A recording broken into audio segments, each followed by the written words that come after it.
Amigos, amigas, el diálogo nocturno y sin censura de hoy va a dejar la víbora chillando. Y no solamente porque nuestro invitado no le saca el parche, sino porque los acontecimientos políticos están candentes. Ayer fue noticia el anuncio de Omar García Harfuch, el que fuera secretario de Seguridad en tiempos de la doctora Claudia Sheinbaum como jefa de gobierno de la Ciudad de México, de que buscaría la candidatura del PT Verde Morena rumbo al 2024 y buscar así la jefatura de gobierno.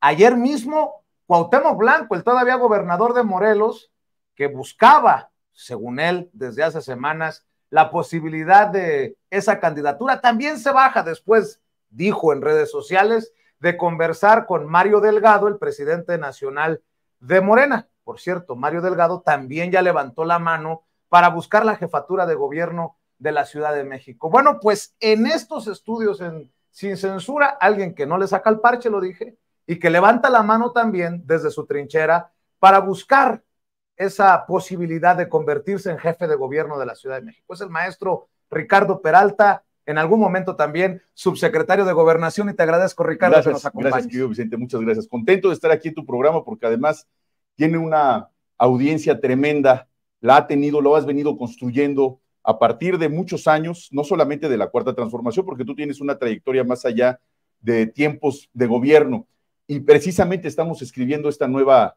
etapa de gobierno que puede venir, que evidentemente primero será la coordinación de la defensa de los comités de la Cuarta Transformación, y lo dices bien, no le saco, estoy aquí y sí levanté la mano y voy a seguir participando porque esta ciudad no puede ser bajo ninguna circunstancia un gobierno de una sola persona. Este es un gobierno que eventualmente, cuando se den los hechos, cuando vengan los tiempos para la sucesión dentro de los tiempos electorales, sin duda tiene que ser plural, porque esta ciudad es muy cosmopolita y pensar que una sola ideología, que una sola persona puede tomar las decisiones de más de 20 personas, 20 millones de personas que convivimos diario en la Ciudad de México, no solamente es un tanto cuanto envidioso, sino fuera de la realidad. Esta ciudad tiene que ser la ciudad de todos y la ciudad es nuestra. Vamos a ir y venir en el tema, si te parece, pero déjame iniciar preguntando cómo ves esta realidad. Has sido actor, has sido protagonista, y entre jaloneos, pues ahí va la 4T avanzando con una oposición que dice haber ganado terreno en la Ciudad de México en el pasado proceso, pero que pues no pinta. Pareciera que como en la grande, como ya se definió el 6 de septiembre, con la coordinadora de la defensa de la Cuarta Transformación, quien sea definido como coordinador de la defensa de la Cuarta Transformación en la Ciudad de México, se irán definiendo también los que con muchas probabilidades resultarán ganadores en el 2024, Ricardo. ¿Cómo ves todo? Yo creo que hay una gran oportunidad, sin duda, en el 2021, más allá de todas las justificantes de que eran elecciones intermedias y que comúnmente hay reacomodos políticos en las elecciones intermedias, pero la realidad es que la historia de la Ciudad de México como gran bastión de la izquierda mexicana nunca había tenido una condición donde se perdiera más de la mitad del territorio electoralmente hablando, por lo menos hablando de las alcaldías, cosa que no sucedió en el Congreso, pero sí en las alcaldías. 9 de 16 alcaldías fueron de la oposición, son de la oposición en este momento, y esto da un matiz de una lucha política que no se había dado hace algunos años cuando comenzó la reforma política de la Ciudad de México, después de la emisión de la Constitución de la propia Ciudad de México, es decir, la vida democrática y la vida política ya como una especie de entidad federativa que no lo es tampoco, es un ente, precisamente la Ciudad de México, que no está contemplada ni en la Constitución Federal como entidad federativa, por eso me refiero así de ella, y también con un entorno social, un entorno político muy complejo. Y no quiero decir muy complejo, difícil de ganar. Ciertamente también es una sociedad sumamente politizada, sumamente informada, donde más allá de la condición nacional y que la doctora Sheinbaum haya logrado tener esta coordinación nacional, la Ciudad de México se cuece en una olla aparte. La Ciudad de México es claroscuros de todo. La Ciudad de México sigue siendo el centro político, económico y social, cultural y educativo de nuestra nación. Bueno, aunque algunos pensamos que la capital cambió rumbo a Tabasco en los últimos años, ¿no? Que Tabasco se convirtió en la capital política de nuestro país. Pues mira, Tabasco ha aportado al hombre, al estadista, al demócrata más importante de los últimos 100 años, sin duda, que es Andrés Manuel López Obrador. Pero la capital del país, que es la capital de todos los mexicanos, sí requiere de un perfil que no necesariamente esté tan ligado a ciertas condiciones que se han denominado como sectarismo, que se han denominado como radicalismos. Tenemos que ser radicalmente humanistas, tenemos que ser radicalmente equitativos, tenemos que ser radicalmente enfocados a seguir defendiendo las causas más nobles del país, pero no radicalismos ideológicos. Yo creo que la Ciudad de México, siendo, como te decía en un principio, tan plural y tan llena de distintas formas de actuar y de pensar y de hacer, con la gran migración nacional que hemos tenido en estas ciudades de los años 60, todos nosotros que somos nacidos aquí en la Ciudad de México, nuestros padres son del interior. Mi padre era guerrerense, mi madre era veracruzana. Toda la gente que conozco, o en gran porcentaje, la mayoría no son de padres nacidos en la Ciudad de México, lo que nos dicen como chilangos, pues, entre muchas acepciones y muchas descripciones. A ver, Ricardo Peralta, tu mamá de Veracruz, dijiste. Mi mamá era de Poza Rica, Veracruz. ¿Y tu papá de Guerrero? De Guerrero, de la tierra caliente del estado de Guerrero. Y mucho de tu protagonismo es en Zacatecas. Bueno, en Zacatecas me hicieron el honor, el licenciado Dan Augusto López Hernández, todavía como secretario de Gobernación, y todavía con una condición donde estaba por definirse muchos de los requisitos que a ellos sí les tocó renunciar, me hizo el favor de invitarme para irme como delegado político a Zacatecas. Fíjate que ahora que dices, yo hijo de guerrerense, de veracruzana, pero en Zacatecas, pero en realidad yo conozco todo el país.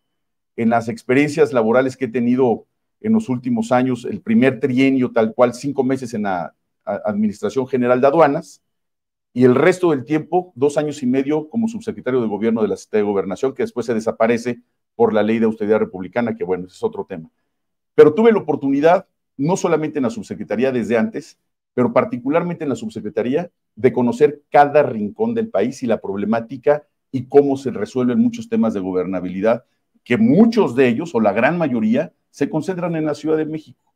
Muchas condiciones de manifestaciones, de expresiones populares, de expresiones sindicales, de campesinos, de organizaciones de maestros, de organizaciones de universidades públicas, todas las expresiones llegan al centro de la Ciudad de México, llegan a las distintas dependencias y son resueltas en gran parte en las mesas políticas que se arman precisamente en la Subsecretaría de Gobierno, entonces de la Secretaría de Gobernación. Y eso me confluye y me lleva a la Ciudad de México. ¿Por qué conozco la Ciudad de México? Pues precisamente porque todo confluye aquí. Quizá en una visión más local, pero lo que condiciona y las situaciones que suceden de alcaldía a alcaldía es el reflejo de lo que sucede en todo el país. De hecho, fíjate que la posibilidad de que cualquiera, no importa dónde nazca, pueda buscar la jefatura de gobierno de la Ciudad de México, es un fenómeno que yo lo analizo desde que llega precisamente Andrés Manuel López Obrador a ser jefe de gobierno, porque, bueno, si alguien recorrió todo el país, todos los municipios, ha sido o fue Andrés Manuel López Obrador. Y eso es interesante porque aquí estamos de todos lados, ¿no? Así es. Es como un mini universo, si me permites. Aquí es el santuario de los mexicanos. Nuestros padres, nuestros abuelos vinieron aquí buscando un futuro laboral, un futuro educativo, un futuro económico. Sigue habiendo una enorme migración de todo el país. Nosotros mismos nacimos aquí. Muchos de nosotros no nos vamos a ir de aquí. Aquí nacimos y aquí nos queremos quedar. Muchos otros han emigrado de nueva cuenta, pero aquí se reúnen muchas condiciones, sobre todo condiciones de derechos que no se tienen en otra parte del país. Sin duda, hay muchos rezagos, como han existido en toda parte de los territorios nacionales. Hay mucho que hacer en la Ciudad de México, pero este santuario de la Ciudad de México a mí me ha hecho reflexionar. Yo soy maestro de la Facultad de Derecho hace 15 años. Varios maestros de la Facultad de Derecho, mis propios alumnos, maestro, ¿por qué no te animas a participar y te inscribes para aspirar a esta coordinación en principio de defensa de los comités de la Cuarta Transformación, porque nos representarías a ti, no solamente a nosotros como profesores, como alumnos, a la comunidad universitaria. ¿Y por qué ahora sí, Ricardo? Mira, hay que tomar en cuenta las responsabilidades y los tiempos y la disciplina, pero sobre todo también darse cuenta para qué te alcanza. Y tú sabes que en la política hay coyunturas. Yo creo que la coyuntura se está dando de manera muy correcta. La Ciudad de México, como ya lo comentamos, vino de un desgaste de haber perdido electoralmente 9 alcaldías. A mí me han dicho, ¿tú ves en riesgo que se gane la jefatura de gobierno? No con un candidato o candidata idóneo, porque una cosa es ser popular y otra cosa es ser idóneo. Ahí te hablan, Cuauhtémoc. Perdón. Ya lo dije, ya lo saqué del pecho. Porque ciertamente si te conoce mucha gente y la valoración es votos por los votos, la última parte de una campaña política es hacer un buen gobierno, es resolver problemáticas, es hacer política. No basta con ganar. Todos, no basta con ganar. Ese es un error, esa es una aspiración legítima, pero inmoral. Tienes que dar resultados porque esa última parte de las promesas y del ejercicio del gobierno es la que puede o no mantener un proyecto de nación, un proyecto de ciudad. Y eso yo creo que es lo que hay que garantizar para los que entendemos muy bien el obradorismo, los que hemos trabajado por la Cuarta Transformación, más allá del partido político, que sin duda es el vehículo electoral, con una convicción real, con una mística de credibilidad sobre lo que significa el servicio público, que vuelvo a insistir, yo no nací en la Cuarta Transformación ni en la coyuntura de la Cuarta Transformación, que ha sido, insisto, un gran honor haber pertenecido al gobierno del presidente López Obrador. Mi trabajo social y mi trabajo político tiene muchas décadas y obviamente hoy lo quiero seguir empeñando en una edad donde me siento maduro, en una edad donde tengo 5 hijos y me siento con una enorme responsabilidad por el futuro de esas generaciones. Tengo 51 años, con 5 hijos, chamacón.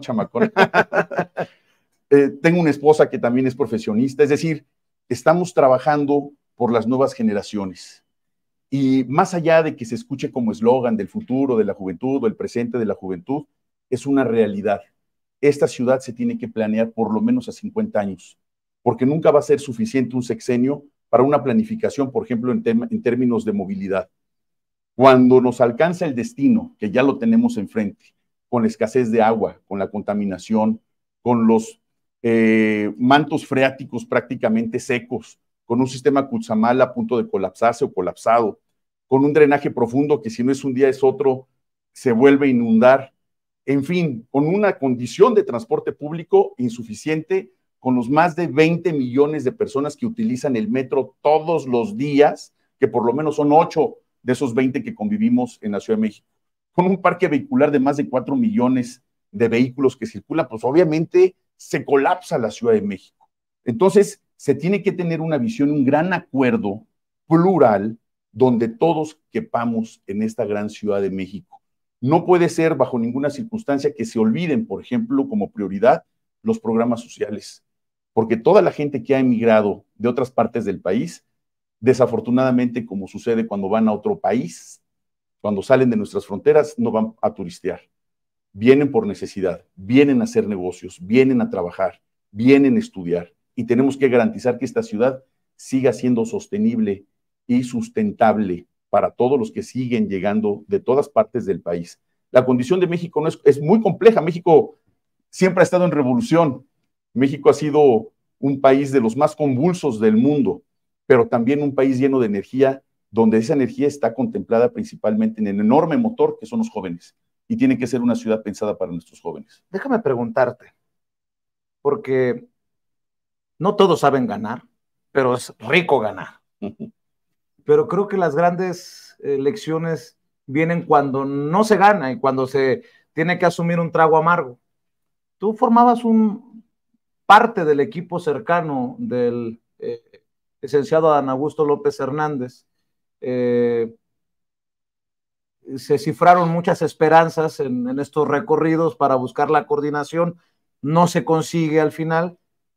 ¿Cómo ha sido eso de decir, a ver, vamos a pararnos en seco y a definir? En tu caso, pues no tardaste mucho en definir yo levanto la mano para buscar la coordinación de la defensa de la Cuarta Transformación en la Ciudad de México, pero me imagino que ha sido un tiempo de reflexión, de análisis y de aprendizaje.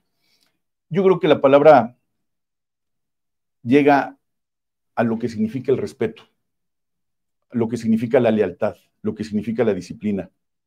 Cuando asumí la responsabilidad de apoyar al licenciado don Augusto López Hernández, en cuerpo y alma, lo hice en Zacatecas como lo hicieron los 32 delegados políticos en cada una de las entidades federativas. Nos enfocamos en que se supiera quién es Adán Augusto López Hernández a nivel nacional, cada uno con esta responsabilidad estatal, y lo logramos. De ser el hombre más poderoso después del presidente de la República, tenía que ser ahora el hombre más conocido y con capacidades también resueltas para resolver cualquier condición de gobierno que se presentara en cualquier parte del país, y lo pudimos lograr. Somos respetuosos, por eso hablé de respeto, somos disciplinados de los procedimientos del partido, pero principalmente leales al movimiento. Y en mi caso, esta convicción, seguiré siendo muy leal a quien me ha dado la oportunidad, así como al presidente López Obrador, de haber formado parte de su gobierno, quien me invitó a este proyecto, y es eso, es un proyecto. Hay proyectos que suelen dar frutos, hay proyectos que tardan más tiempo en dar frutos, y hay algunos que no dan frutos. ¿Qué se tiene que hacer? Tener un alto sentido de resiliencia política. De aguante. De resolver qué es lo que sigue. Lo único que no podemos hacer es estar estáticos, porque además de ello yo tengo otra enorme responsabilidad. Yo desde que salí del gobierno me dediqué a conformar la agrupación política nacional, Alianza Patriótica Nacional. Tenemos representación en 23 estados de la República. Estos comités estatales tienen una estructura propia, somos obradoristas todos, algunos somos miembros de Morena, otros simpatizantes, otros no, pero la enorme mayoría sí. Es un brazo electoral de Morena y es una estructura real que existe en todo el país. Yo tengo esa responsabilidad con todos ellos que han creído en este movimiento. Empezamos con una asociación civil, ahora tenemos una agrupación política nacional reconocida por el INE, la primera agrupación política reconocida por el INE en este sexenio, y muchos más siguieron nuestros pasos, cosa que nos da mucho gusto, porque revitalizamos el trabajo de lo que significa una agrupación política nacional. Y en el caso del licenciado Adán Augusto López Hernández, pues hoy es y seguirá siendo un gran figurón nacional. Nos demostró que se puede crecer en muy poco tiempo en el conocimiento nacional, y por eso estoy aquí, porque así como él logró tener ese reconocimiento, esa integración del equipo político más estructurado y con más presencia territorial a nivel nacional, hoy podemos hacer lo mismo en la Ciudad de México. Si la Ciudad de México tuvo este descalabro en el 2021, si la Ciudad de México tiene tantas carencias que todos los que vivimos aquí las conocemos, sin duda podemos también seguir transformándola. Y tengo un gran respeto por todos los que se vayan a inscribir. El día de ayer fue el caso de mi amigo Omar García Harfuch, también es mi amigo Cuauhtémoc Blanco, y yo creo que también tomó una buena decisión de terminar su mandato en Morelos. Mario Delgado también levantó Mario la mano. también es mi amigo y ya levantó la mano, y si se inscribe, pues bienvenidos todos, porque Clara seguramente Burgada va a ser una larga, Clara Burgada, que ha hecho las cosas extraordinarias en Iztapalapa. Pero yo creo que la Ciudad de México, insisto, es una ciudad sumamente cosmopolita, la más cosmopolita de todo el país. Incluso podría atreverme a decir la más cosmopolita de toda Latinoamérica. Y yo creo que requiere de un concierto muy plural, que nos siga uniendo la patria, pero que nos nutra esa pluralidad en toda la Ciudad de México. Hablas de unidad. Ayer también la doctora Claudia Sheinbaum fue a visitar a los senadores, ahí en Reforma, a los senadores del movimiento. Ya se limaron las asperezas. ¿Cuánto tiempo dura una operación cicatriz, Ricardo Peralta? Porque, pues, hay que decirlo, a lo mejor no arriba, pero de media tabla para abajo en los equipos se dieron hasta con la cubeta y entre simpatizantes. Y veo que sigue con este ánimo el movimiento de buscar la unidad, de cerrar filas. ¿Ya se limaron las asperezas? ¿Ya se pusieron los curitas que se tenían que poner? ¿O cómo ves esto? Porque, a ver, se viene la Ciudad de México, se vienen otros 8 estados, se viene la grande, y aquí no hay, perdóname por la expresión, tiempo para pendejear, ¿no? La curva de aprendizaje ya pasó. Ya muchos de los que llegaron a aprender, muchos de los que ya creían que sabían gobernar o sabían legislar, ya se acabó. Hoy estamos en la transformación del orden político, económico, social más importante del siglo XXI. Si alguien no lo ha entendido, tiene que tomar muy en cuenta si se quiere seguir dedicando a la política en México o a otra actividad. Qué bueno que algunos incluso ya decidieron mejor dedicarse al altruismo a través de asociaciones civiles y ya no participar. Te lo digo, Vicente, para que lo entiendas, Marcelo. Yo creo que dime la verdad, Ricardo Peralta. Todos tenemos la libertad de formar las agrupaciones porque es un derecho constitucional. El derecho de agrupación y de asociación es un derecho constitucional que todos tenemos y todos deben de caber. Pero si no se logra entender que la transformación de México es una dislocación del orden político, social y económico del país, y una dislocación es una dislocación de una articulación que deja inutilizado, ¿qué? Pues un régimen que ya no sirve y que se tuvo que hacer una dislocación de ese orden político, económico, social. Le duela a quien le duela, no era broma, no era ensayo, no era calentamiento, a ver si nos sale. No, era reformar la Constitución, reformar las leyes secundarias, reformar las leyes generales, las leyes federales, los códigos, era meterse a fondo y nos faltan todavía varias reformas profundas, que por eso se requiere la unidad. Y con eso te contesto, nosotros ya nos reunimos con Adán Augusto López Hernández y con la doctora Sheinbaum, todos los que operamos a nivel nacional, y hubo una reunión muy fraterna. La doctora Sheinbaum fue sumamente generosa con todos. Esa reunión fue más allá de limar asperezas y de operación cicatriz. Yo consideraría que ni siquiera hubo heridas para que pudiera haber una cicatrización. Habrá quien sí, tienen incluso hasta cicatrización queloide, ¿no? Que las cicatrices les van a salir un poco extrañas, pero o no les van a cicatrizar nunca. Algunos, como la canción de Vicente Fernández, que es de Martín Urieta, hay unos que siguen llorando por la herida respirando o respirando por la herida. Pero pues esto es de resiliencia y a lo que sigue. Esa reunión, que en principio fue con Adán, nos dio un mensaje extraordinario de agradecimiento, de humildad, de reconocimiento, de institucionalidad. Después, la segunda parte, cuando llegó la doctora Sheinbaum, fue precisamente de invitación, de convocatoria, de unidad, y fue muy bien recibido. Yo creo que también en eso las formas cuentan mucho. Si nosotros estamos comprometidos en un proyecto, el proyecto es la persona para continuar con un movimiento colectivo. Si eso no se olvida, a quién te debes y cómo debes de hacer las cosas, que las formas son muy importantes en política, como decía Jesús Reyes Heroles, la forma es fondo. No debe uno de olvidar a quién se debe, pero ciertamente ser leal a un movimiento que uno cree, porque el país es muy complejo, es muy grande, y todo tipo de condiciones que se van presentando en el país requieren de todos los talentos y de todas las personas que hacemos política. Sin afán de raspar muebles, pero te quieres enfrentar, quieres chocar como tren con el que pareciera ser el favorecido con la venia de Claudia Sheinbaum. A pesar de todo esto que estás hablando de que no hay ni heridas ni cicatrices, pues la verdad sea dicha. Omar García Harfuch cuenta con el apoyo de la hoy coordinadora de la defensa de la Cuarta Transformación, y algunas encuestas lo posicionan alto a Omar García Harfuch, aunque en mi lectura no sea el bien querido, el bien visto en Palacio Nacional. ¿Estás consciente de eso, Ricardo? Estoy seguro. No te voy a contar a ti de colmillo largo políticamente hablando. ¿Y eso cómo lo enfrentas? Es que este no es un enfrentamiento ni una competencia de personas.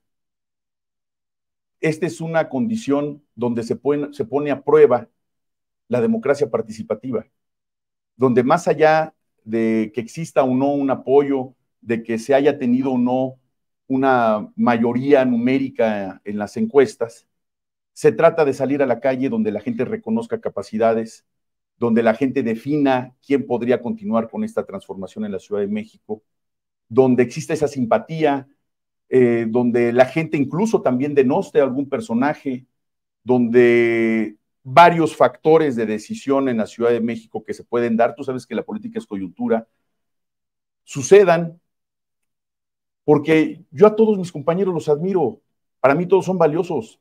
El mismo Mar, tengo una relación cercana con él y admiro su trabajo. Lo que hizo en la Policía de la Ciudad de México me parece excepcional. Es un hombre que tiene experiencia de muchos años, de varios sexenios incluso, no es nuevo él en esto.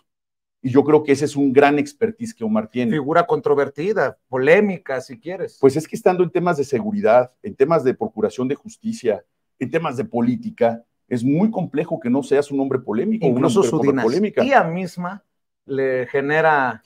Pues es que es polémico, son temas, es un chayote lleno de espinitas. No, ese nombre, eso sí está prohibido mencionarlo aquí en esta mesa. ¿Cómo que chayote? En pues, términos, digamos, un cactus, una cactácea con un nopal con espina. para hacer una analogía metafórica de lo que significan esas posiciones. Claro. Es un pie lleno de callos. Que si no es A, que si no es B. Estado ajeno a la controversia, te han dicho. Ahora sí que yo tampoco he estado en un lecho de rosas, ¿eh? Lo tuyo tampoco ha sido miel sobre hojuelas, Ricardo, desde que fuiste, sobre todo, subsecretario de Gobernación. ¿Cómo ha sido esto de, pues, digerir mucha de la malentraña que viene incluso del odio que le tienen a López Obrador, ¿no? Todo lo que huele a López Obrador es feo, es malo, es cochino de acuerdo a ciertos personajes en los medios, de acuerdo a ciertos personajes en la oposición.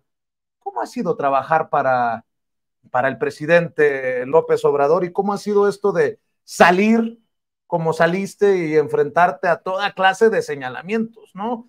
Te han dicho hasta de qué te vas a morir. Sí. He sido responsable hasta de la muerte de Miguel Hidalgo y Costilla. Fíjate, en la experiencia de la Administración General de Aduanas, fue una experiencia única, extraordinaria, porque llegamos a limpiar uno de los basureros más malolientes de la Administración Pública Federal por décadas. Y le falta, ¿no? Bueno, con decirte que encontré dentro de la Administración General de Aduanas personajes que venían de la época de Fox, de la época de Calderón, evidentemente de Peña, porque era el sexenio inmediato anterior. García Lunitas por ahí. Eso sí no los vi, pero seguramente también. Y tomamos la decisión de cortar de tajo a todos, buenos, malos, como si fuera una radio y quimioterapia. Se van buenos y malos sin tomar ninguna consideración. Eventualmente, también con un tema de lógica, aquellas y aquellos que tenían un trabajo impecable y de años, no necesariamente en las representaciones estatales, fueron tomados en consideración porque evidentemente también hay gente muy valiosa, con mucho conocimiento, gente técnica, y que además instauramos, como no había ocurrido, los exámenes de confianza. Toda la gente que se contrató y que se le tomó en consideración en virtud de la región del estado donde radicaban, fueron sujetos a esos exámenes de confianza, no solamente del propio SAT. Son como los que dicen que no pasó Omar García Harfuch en algún momento en la Policía Federal. Pregunto, nada más pregunto, no, yo soy mal pensado, nada más pregunto. Pues mira, estos exámenes... La risita es la que calienta a Ricardo Peralta, ¿eh? Eso me acordé de un chiste. Pues suéltalo de una vez. Estos exámenes que practica el SAT, nosotros también llevamos una empresa que se dedica a lo mismo para tener el doble rasero, para que no hubiera lugar a dudas de una persona tenía o no. Yo mismo me sujeté a esos exámenes de control de confianza. Ojo, sin necesidad de tenerlo porque la reglamentación no me obligaba y los hice. Y tanto el público por parte del SAT como el privado, ambos pasaron perfectamente bien. Esta Administración General de Aduanas, imagínate lo que significa para la zona norte del país, para las aduanas marítimas, para los aeropuertos, para el sureste, vaya, una cantidad de intereses incalculables en todos los ámbitos y materias que te puedas imaginar. Fue una gran experiencia, de gran aprendizaje, una de las clases que doy en la Facultad de Derecho precisamente es régimen jurídico del comercio exterior. Entonces, sí tenía yo no solamente conocimiento técnico de lo que se dedicaba la Administración General de Aduanas, sino que conocía plenamente toda la operación que se podría realizar ahí. Pero yo venía de un proceso previo en el cual la UNAM me propone como candidato entonces al Senado de la República, porque yo quería ser fiscal anticorrupción. Entonces me ponen el mote de el candidato de la UNAM. Así es como yo llego a la campaña del presidente López Obrador, me sumo a la campaña, me invita para participar en esto, se me da a conocer que yo, a pesar de haber participado en un evento, en una terna donde participaría el virtual procurador fiscal general de la República, fiscal anticorrupción y fiscal electoral, desde ahí me dijeron, no vas a participar en el evento, pero no vas a ser fiscal ni vas a hacer esto porque tenemos pensado otra cosa para ti, nunca me dijeron qué. Eventualmente se dio esa posición, viajamos por todo el país, visité las 49. ¿Te refieres a la subsecretaría? No, primero en aduanas. En aduanas. Las 49 aduanas del país las visité, las conocí toda la frontera, reinstauramos el despacho conjunto con los Estados Unidos precisamente para evitar el tráfico de mercancías ilícitas y que fuera una revisión conjunta. Y después viene la salida de Germán Martínez, que llegó por Morena, que después se salió de Morena, del grupo parlamentario. El traidorcete ese. Como le llamo aquí en Sin Censura. Tú puedes decir, no lo digo yo, así como dice el presidente, sí, lo digo yo. Va al Seguro Social, el presidente con su enorme generosidad cumple con esa condición y después pues no le parece las reglas del juego y renuncia en un berrinche de los muchos que hemos visto últimamente, que también no lo digo yo, lo han dicho los demás. Es que dicen que le faltó la milpa. ¿Cuál milpa? Mil para ti, mil para mí, mil para ti, mil para mí. Exactamente. Eso dice. Bueno, eso dice. Se va del Seguro Social y viene entonces para mí una gran noticia. Yo estaba haciendo ejercicio 6:30 de la mañana, empezando yo con mis audífonos a escuchar ya la mañanera y escucho sobre la noticia de la salida de Germán. Hasta gusto me dio. Dije, vaya, qué bueno, ojalá que se vaya menos basurita, que se vaya sacudiendo más el árbol y que se vayan cayendo sus frutos ya demasiado maduros. Viene la sucesión y recibo la llamada de la ministra Olga Sánchez Cordero, con la cual tengo una relación hace más de 30 años. Fue mi primera jefa, porque mi madre muere cuando yo tenía 19 años, siendo estudiante yo de la Facultad de Derecho, y quien me lleva a trabajar con ella siendo la primer notaria de la Ciudad de México, es ella, porque además una de sus hijas, que quiero mucho, Olguita, es gran amiga mía de muchos años. Ella es la que hace ese nexo desde entonces, y es un nexo entrañable de amistad de muchos años, pero que nada ella tuvo que ver en esa definición. Esa fue una definición que en su momento tengo el nombramiento firmado por el presidente de la República, que además así lo dice la ley, las designaciones del presidente de la República, que para mí ha sido hasta este momento el honor más grande que he tenido en mi vida pública, de estar en una posición donde conoces la problemática de todo el país, de todas las condiciones, de todos los sectores, de gobiernos estatales, de gobiernos municipales, de las organizaciones sociales, como nunca otra oportunidad se puede tener. Ojalá que esta subsecretaría eventualmente se vuelva a resarcir en la parte de la administración pública, porque sí es necesaria por la comunicación que se llega a tener con gobernadores, con diputados locales, con presidentes de tribunales, etcétera. Llego a la Secretaría de Gobernación en esa condición y esta enorme responsabilidad que llego a tener ahí, pues no solamente me da poder político sin duda, una enorme movilidad, pero regresemos un poquito la historia. Yo vengo de un proceso de ser y querer ser fiscal anticorrupción en un régimen anterior, me integro al movimiento, aunque yo siempre fui elector y simpatizante del presidente López Obrador, mi familia y mis amigos igual, pero hay una larga fila de mucha gente que ha estado con el presidente durante décadas, durante años. ¿Qué sucede? Que me convierto en el objeto de ataques de propios y extraños y evidentemente, como tú bien lo mencionas, de la oposición, donde ya plenamente identificados, sabemos de dónde salieron todos sus ataques, que ataques relacionados con temas que nada tenían ni tienen que ver con la operación de gobierno, ni en aduanas, ni en la subsecretaría de gobierno. ¿Puedes definir esos ataques y de quién? Mira, el de quién no vale la pena decirlo porque vamos a desenmascararlos. De eso se trata, ¿no? Por la vía institucional y vas a ser el primero en enterarte además, porque te lo voy a contar aquí en tu programa si me lo permites. Conste, y además en muy poco tiempo. Conste. Porque aquí está grabado, señoras y señores. Porque además déjame decirte algo, yo soy abogado litigante hace poco menos de 20 años, tengo mi despacho constituido hace 19 años. Me sé defender y sé que los medios son un parapeto para la actividad política. Los medios corporativos. Los medios corporativos. Pero los medios como los tuyos, como Sin Censura, sirven también para legitimar las acciones institucionales. Y es lo que yo voy a hacer, que no lo quiero anticipar. Ya tú serás, insisto, el que lleve la primicia de lo que voy a hacer. Pero esos ataques... ¿Pero ataques sobre qué eran, por lo menos? Desde que me había reunido, por ejemplo, en Michoacán, institucionalmente fui a reunirme con el pueblo de Sicuirán. El pueblo de Sicuirán está enclavado en la tierra caliente michoacana, para los que no conozcan esa hermosa región de Michoacán. Yo me siento no solamente familiarizado con el lugar, porque mi familia es de Tierra Caliente de Guerrero, que es la frontera con Michoacán, es lo mismo. De hecho, Guerrero perteneció a Michoacán hasta la mitad del siglo antepasado, era parte del territorio. Y la forma de hablar, la forma de vestir, la forma de comer, los dichos, toda la cultura purépecha sigue estando tan viva como siempre. Había un serio problema de ingobernabilidad después del michoacanazo de Calderón y después de la invasión de Tierra Caliente precisamente por parte del gobierno de Peña. Quedó muy frágil la región, como a la fecha sigue siendo problemática.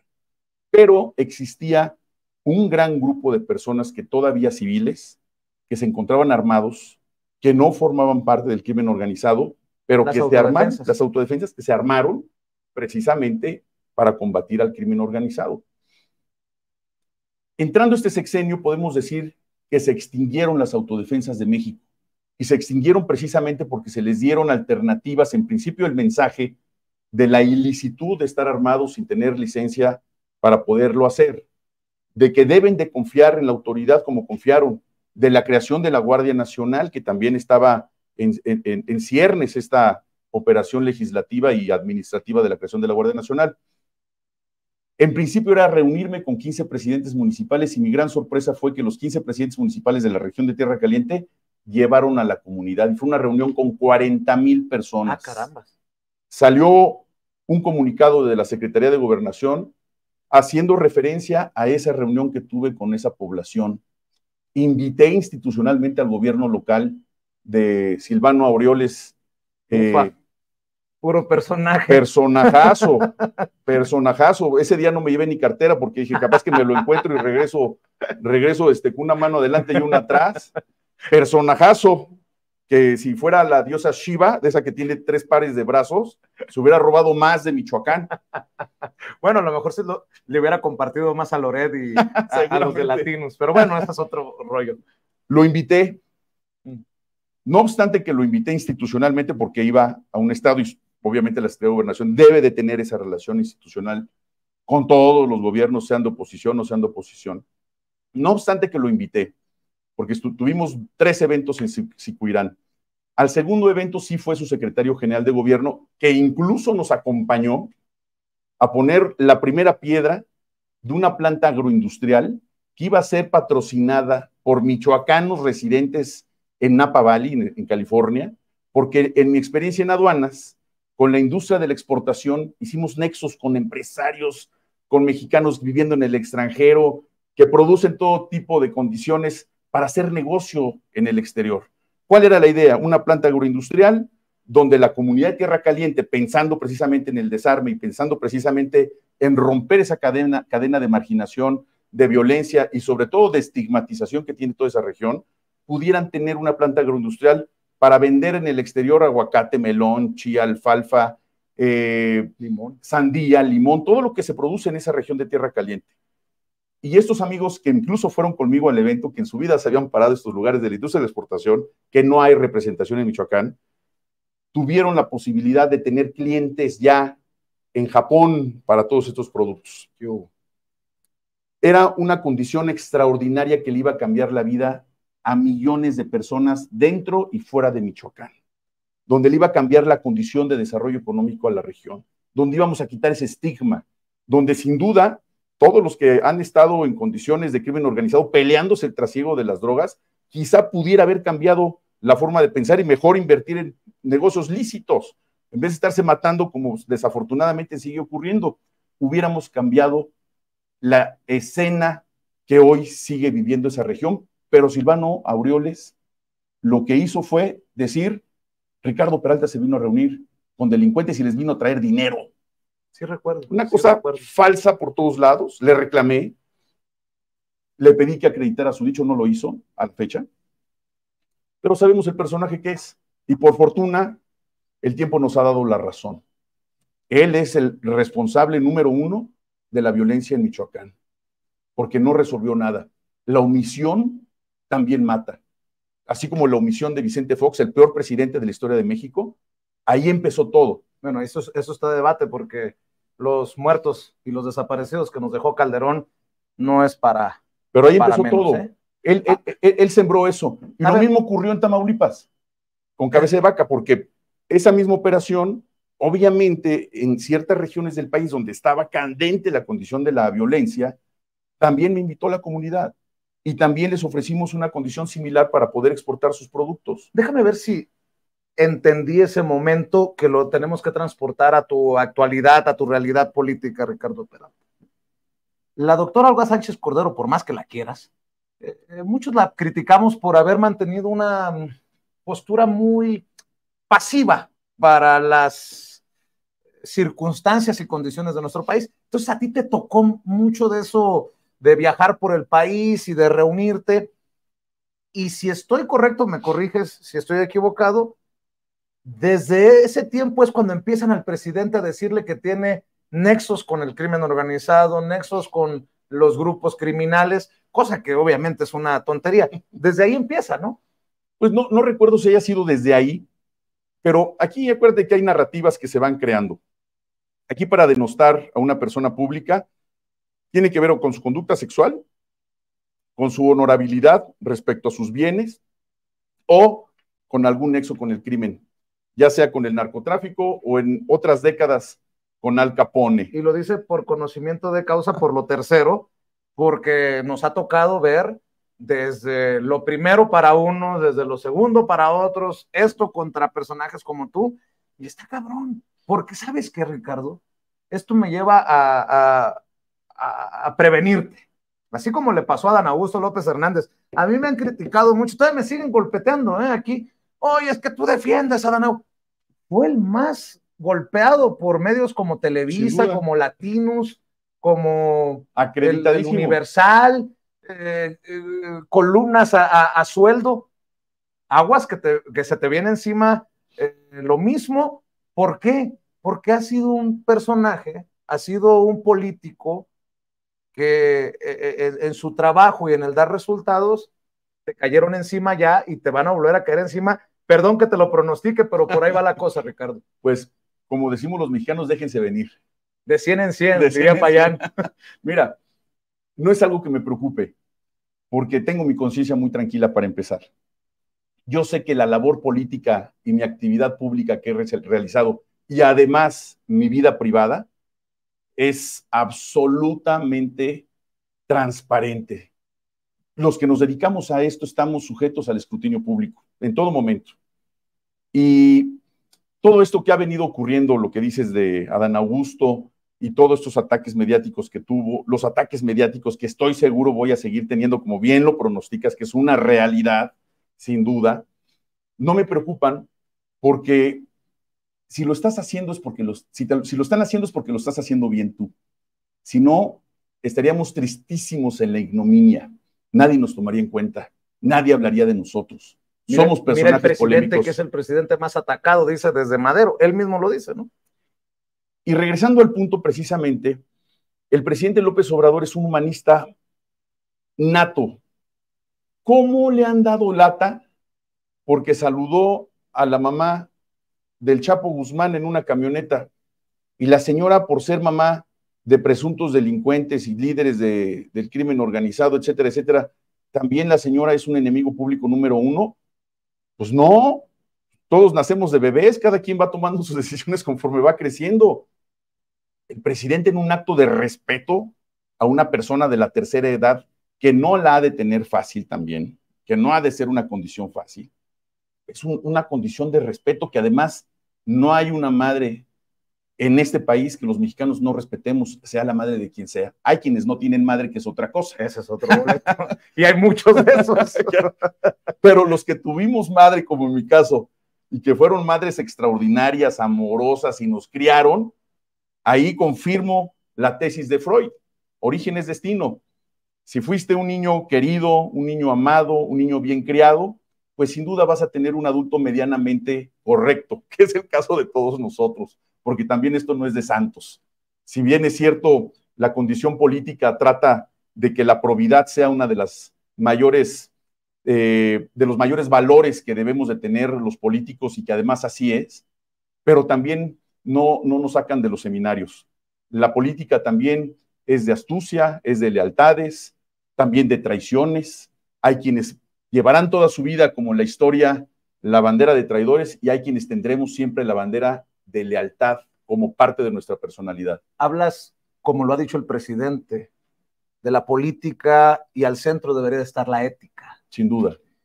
A muchos de los personajes a los que te vas a enfrentar, creo que no conoces, se pintearon esa clase en la prepa o en la universidad. No llegaron.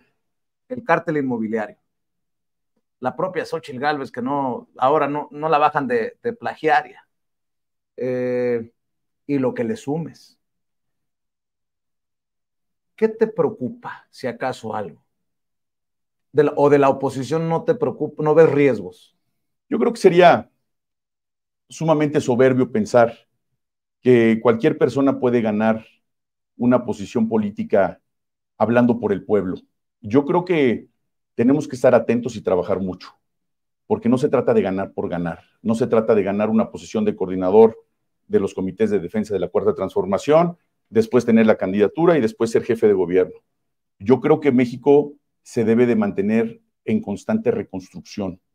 Más que preocuparme de los actores que pudieran llegar por parte de la oposición para combatirles o combatir una ideología como lo son los propios conservadores y con el daño que le han hecho al país, tenemos que convencer a la gente. Yo hoy no personalizaría con ninguno de ellos porque yo soy peso completo. Yo peso 120 kilos, mido 1,92 de estatura. Puro Tyson. ¿Y aquellos son qué, peso pluma o qué? Tú lo dijiste. Oye, Ricardo, déjame preguntarte, en serio, no es afán de confrontación, pero veo que no tienes ganas de pelear. Muy a la Adán Augusto, que no le entró a los catorrazos contra sus compañeros de partido y en esos momentos contrincantes o contendientes políticos. ¿Qué piensas, por ejemplo, de una Clara Brugada? Mira, es que esto no debe de ser de confrontación. Nosotros somos un movimiento. Nosotros, y ahora voy a hablar de cada uno de ellos, nosotros tenemos que tener muy claro de que más que una aspiración personal, es que el movimiento siga teniendo una gran simpatía con la gente y esto le sirva realmente a la gente. Yo, como te digo, conozco el país profundamente y conozco la Ciudad de México palmo a palmo. Desde muy joven me he subido a peceros en el metro. Una vez hablando con alguien de la oposición, que es Kenia López Rabadán, en un programa de televisión decía, no, es que el metro, le digo, sí, pero tú conoces el metro de Nueva York, tú estás hablando del metro de París, pero aquí no te subes al metro ni de broma. O sea, claro que no, Ricardo, no conoces mi historia. Le digo, claro que la conozco, ustedes son unos farsantes, están engañando a la gente, como es el caso de Xóchitl, con unos supuestos huipiles que venden en las tiendas por internet, que nada tienen que ver con los diseños autóctonos del país, en una pose que hizo Salinas de Gortari, dice, a meter a la casa de los ciudadanos, está desinflada completamente la oposición. Son de risa. Pero tú conoces entonces, solo por mencionar un caso, porque de ahí es mi familia, Santa María Aztahuacán. Sin duda. En la delegación Iztapalapa, en la alcaldía de Iztapalapa. Sin duda. Yo soy nacido en la colonia Escuadrón 201 de Iztapalapa, donde no entraban los taxis cuando yo era niño. Porque te tenías que echar... No había pavimento, ¿por qué no entraban los taxis? Tenías que echarte a pata desde la vía de Río Churubusco, ahí te dejaba el taxi y traías las bolsotas del súper que íbamos al Iste de Vertis, que está aquí cerca, con mi mamá y cargando 10 calles o más las bolsotas hasta la casa, porque somos 5 hermanos, era mi mamita, y pues había que comprar mucho súper entonces, ¿no?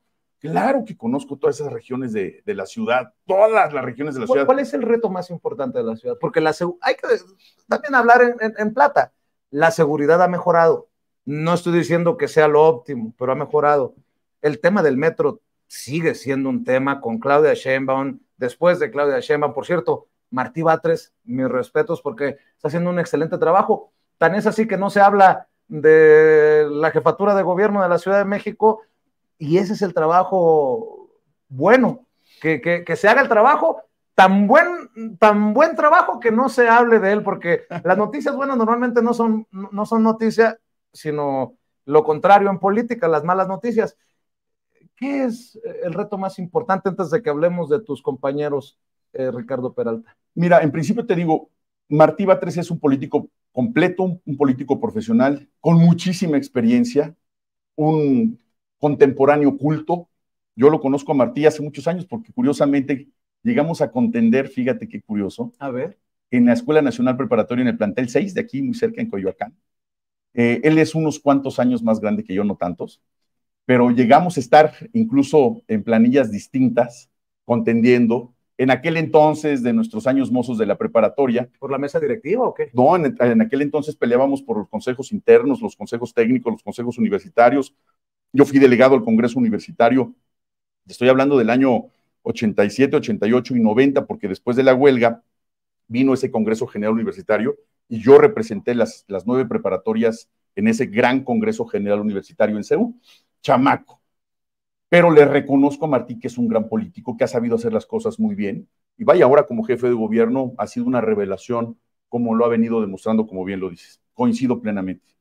Mira, yo creo que uno de los mayores retos de la Ciudad de México tiene que ver, sin duda, con la movilidad. La movilidad que tiene que volver a tomar en consideración al peatón como el de arriba de la jerarquía.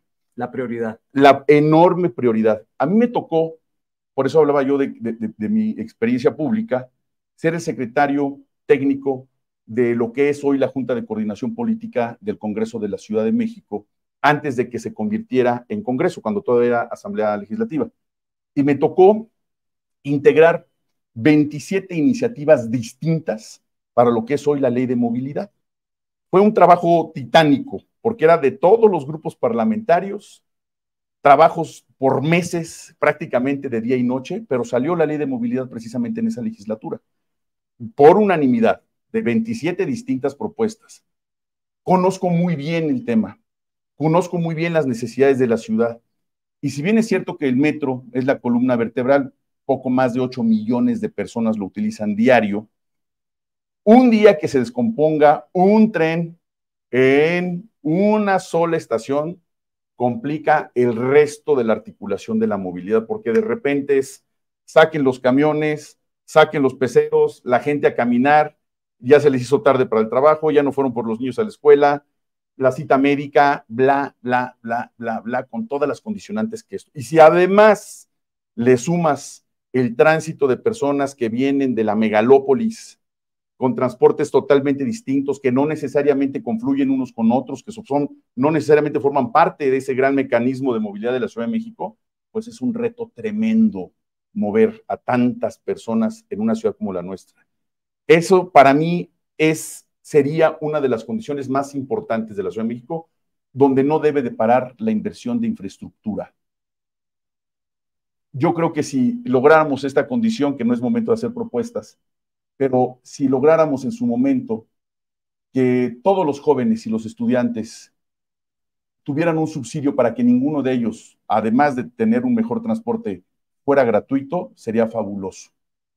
Pero si lográramos que los primeros 3 años de gobierno del próximo sexenio, hacer un pacto con toda la población y unas disculpas previas para decirles, nos vamos a encontrar en obras durante 3 años, y ahora sí, como ponen los letreros, disculpe usted las obras, disculpe usted las molestias que esto causa, ¿no? Si lográramos llegar a eso, y los primeros 3 años por lo menos, hiciéramos una enorme remodelación y una enorme inversión en infraestructura, pero para 50 años, Vicente.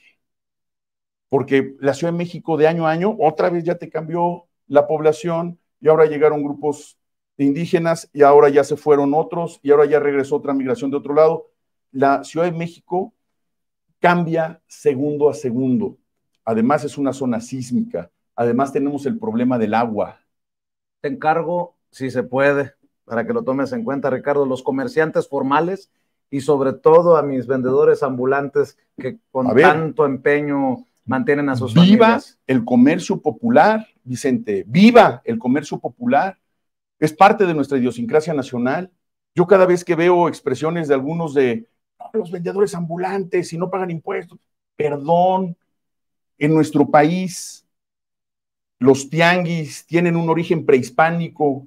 La gente que se dedica al comercio popular es la fuerza viva de la economía de esta ciudad y de muchas ciudades del país. Pero hay mucha gente que no lo entiende, no lo va a entender jamás. ¿Por qué? Porque no están acostumbrados a pisar las banquetas de la Ciudad de México. No conocen. Tienen los zapatos nuevecitos, nunca han pisado la calle. A ver, déjame Mira, asomarme. Oye, los traigo hasta sin bolear. Oye, a ver, Ricardo, por cuestiones de tiempo, la voy a poner más complicada. A ver. Una palabra para definir a cada uno de los que hasta ahorita se conocen como contendientes o aspirantes al proceso interno Morena PT Verde. Veía, por ejemplo, a Miguel Torruco, el diputado hijo de Miguel Torruco Márquez, secretario de Turismo. Juventud. Clara Burgada, quien ya pidió licencia, quien ya dejó de ser la alcaldesa en Iztapalapa. Condescendiente. Omar García Harfuch, quien fuera secretario de Seguridad Pública con la doctora Claudia Sheinbaum, que ya también dejó el puesto. Estratega. Mario Delgado, todavía presidente nacional de Morena. Leal. Ricardo Peralta. Convencido. Convencido y seguro de que lo podemos lograr. Pero no lo voy a lograr solo. Necesitamos de un gran concierto. Con gente como tú, comprometida, con ideología, con espíritu, con el pueblo de la Ciudad de México, donde cabemos todos, universitarios, estudiantes, amas de casa, comercio popular, los taxistas, donde quienes manejan el servicio público requieren tener servicios de salud, seguridad social, mejores tarifas, donde tenemos que sonreír a cada momento en la Ciudad de México y no salir con el pesar de ir a enfrentar el tráfico. Yo apenas subí un video, porque tengo, te decía, 5 hijos, y cuando estoy en la Ciudad de México, pues trato de hacer lo que he hecho desde hace 18 años que fui papá, de llevarlos a la escuela, porque son los ratitos que tienes para platicar con ellos, como millones de mexicanos lo hacemos como podemos, en coche, en pecero, como se puede. Bueno, pues los que nacimos también en ese tráfico, había por ahí un programa de comedia en los 80s que se llamaba Nacidos en el Viaducto, no sé si llegaste a saber no recuerdo. Era simpatiquísimo, de la gente que pasaba horas en el tránsito. Te recomiendo que seguramente debe estar ahí. Bueno, todo eso tiene que cambiar en la Ciudad de México. No nada más como una promesa, como una realidad. Por eso, disculpe usted por las obras, estamos trabajando. Tendríamos que comprometernos a eso. 2 cosas.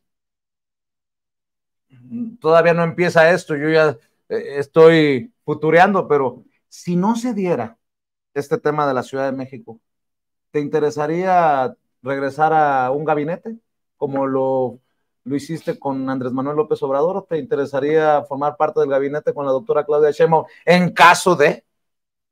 Donde le sea yo más útil a Dios, donde le sea yo más útil a la patria y donde le sea yo más útil a la gente. Ahí voy a estar. ¿Qué te dijo tu esposa? Perdón por preguntar, pero no te dijo, Ricardo, ¿en qué nos estás metiendo? Ya dedícate a tus clases, dedícate a tus hijos. No, fíjate que hacemos un gran equipo, mi esposa y yo, de siempre. Mis hijos también, pues vieron todo el proceso de Adán, han visto todo este proceso donde nos han pegado algunos medios de comunicación, sobre todo estos medios perversos, amarillistas, falsarios, corruptos. Síguele con la lista. No te preocupes, abrimos más tiempo. Síguele con la lista. Insisto, vas a ser el primero en enterarte de lo que voy a hacer. El primero. Vete preparando, Silvano. Te van a chingar. Perdón. A ver, ¿qué vas a decir? Y pues mi familia está acostumbrada a mi forma de ser. Yo voy a descansar el día que me muera.